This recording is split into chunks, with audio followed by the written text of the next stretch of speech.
Siapa yang tidak mengenal sosok Jiraiya, shinobi yang dikenal sebagai salah satu dari 3 Sannin legendaris yang kemampuannya berada jauh di atas level rata-rata shinobi biasa.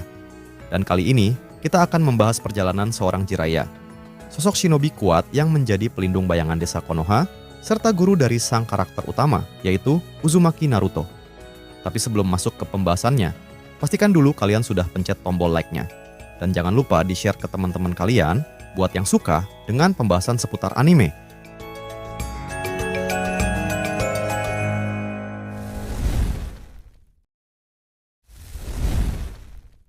Awal mula Jiraiya diperkenalkan adalah pada manga bab ke-90 atau di animenya pada episode ke-52 serial Naruto. Jiraiya dikenal sebagai seorang shinobi kuat yang menyandang gelar sebagai Sannin legendaris dari Konoha yang didapatkannya semasa Perang Dunia Shinobi kedua. Dirinya juga menjadi guru serta sosok ayah bagi sang karakter utama dalam cerita, yaitu Uzumaki Naruto.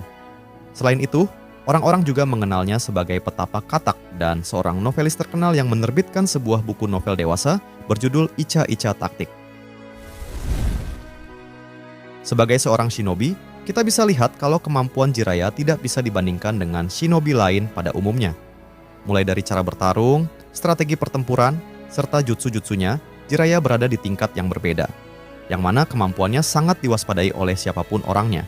Bahkan, Itachi dan Kisame yang saat itu ingin menangkap Naruto harus mundur dari misi karena Jiraiya adalah orang yang menjaganya. Hal ini dikarenakan Jiraiya menguasai berbagai jenis kemampuan yang membuatnya ditakuti. Kita bisa ambil contohnya seperti mode Sennin. Seperti yang kita tahu, jika seseorang memakai mode ini, kemampuan yang dimilikinya sudah tidak bisa dibandingkan dengan shinobi biasa, bahkan shinobi berbakat sekalipun. Meskipun mode Sennin Jiraiya tidaklah sempurna, tapi kemampuan ini sangatlah berbahaya jika kamu berhadapan dengannya. Selain itu, Jiraiya juga menguasai berbagai teknik jutsu yang kuat seperti Rasengan, yang mana teknik ini dikategorikan sebagai jutsu peringkat A yang diciptakan oleh Hokage keempat untuk menyaingi kekuatan Bijudama, seorang Jinchuriki. Ada juga teknik Senpo Goemon. Ini adalah teknik serangan dengan skala yang sangat besar, di mana Jiraiya bersama Fukasaku dan Fukushima menyemburkan minyak, api, dan angin yang digabungkan untuk menyerang lawan. Bagi mereka yang terkena serangan ini, dia akan langsung musnah dilahap oleh minyak yang sangat panas.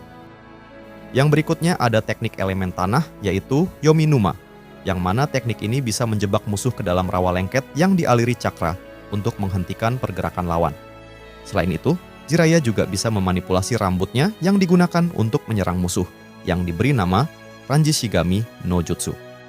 Dan sebenarnya, masih banyak kemampuan Jiraiya yang lainnya, seperti berbagai teknik Kuchiyose, serta yang lainnya. Hal ini membuatnya menjadi sangat percaya diri untuk melawan pemimpin Akatsuki yang saat itu ada di Amegakure. Namun, karena keterbatasan informasi, membuat Jiraiya kalah dalam pertempuran.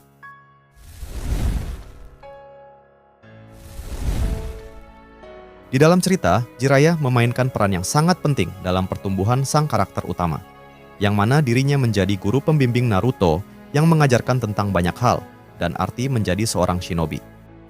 Dirinya juga menulis beberapa buku terkenal, yaitu diantaranya Icha-Icha series yang menjadi sangat populer. Bahkan, Jiraiya memiliki banyak penggemar dan salah satunya adalah Kakashi yang sangat menyukai bukunya. Selain menjadi seorang novelis dan juga guru, Jiraiya juga menjadi mata-mata bagi Konoha yang membutuhkan informasi, yang mana dirinya sangatlah ahli dalam menyamar serta menyusup ke sebuah desa untuk mengumpulkan info. Dengan kehebatan serta kemampuannya dalam menyusup dan mencuri info lawan, Jiraiya menjadi sangat percaya diri untuk memata-matai Amegakure, yang mana dirinya mendengar kalau ketua dari organisasi jahat Akatsuki yang selama ini dia cari ada di sana. Bahkan, dirinya bertaruh pada Tsunade kalau dia akan kembali hidup-hidup dan mendapatkan apa yang dia cari di sana. Namun, Jiraiya tidak tahu bahwa ketika dia pertama kali menginjakan kakinya di Amegakure, semua penyamarannya telah diketahui. Jiraiya tidak tahu kalau orang yang selama dia cari adalah pengguna Dojutsu Rinnegan sekaligus mantan muridnya sendiri, yaitu Nagato. Pertarungan sengit terjadi di antara mereka, yang mana Jiraiya dengan mode Senninnya bersama para tetua katak Gunung Myoboku berhadapan dengan 3 musuh sekaligus. Pada awalnya, pertarungan berjalan dengan lancar sampai pada akhirnya ketiga musuh berhasil dikalahkan. Namun semua itu berubah ketika muncul musuh keempat yang membuat semua keadaan menjadi berbalik. Serangan itu membuat Jiraiya kehilangan tangan kanannya dan musuh yang telah dia kalahkan berhasil bangkit kembali. Jiraiya terkejut karena musuh yang dia lawan selama ini merupakan hanya sebagian dari mereka yang berjumlah 6 orang totalnya. Ditambah lagi, ke-6 orang tersebut memiliki mata yang sama, yaitu Rinnegan. Jiraiya mulai terdesak karena dirinya tidak sanggup jika harus melawan 6 orang sekaligus. Ditambah lagi, dirinya telah terluka parah. Dan sangat disayangkan, Jiraiya harus tewas di tangan mantan muridnya sendiri. Padahal seharusnya, dirinya bisa kabur menggunakan Kuchiyos pembalik. Tapi hal itu dia tolak karena untuk memastikan sekali lagi bahwa orang yang dia lawan selama ini hanyalah tubuh kosong yang dikendalikan dari jarak jauh. Namun sebelum detik-detik akhirnya, Jiraiya menuliskan pesan untuk Konoha yang jika diartikan, tidak ada satupun dari mereka yang asli. Jadi bagaimana menurut kalian tentang karakter Jiraiya yang satu ini? Saya Ryuga Sensei pamit, kita akan kembali membahas karakter selanjutnya di video lain. Kalau kalian punya kritik serta sarannya, kalian bisa langsung aja komen di bawah. Dan kalau kalian suka dengan video ini, silahkan beri like dan jangan lupa untuk subscribe agar channel ini berkembang.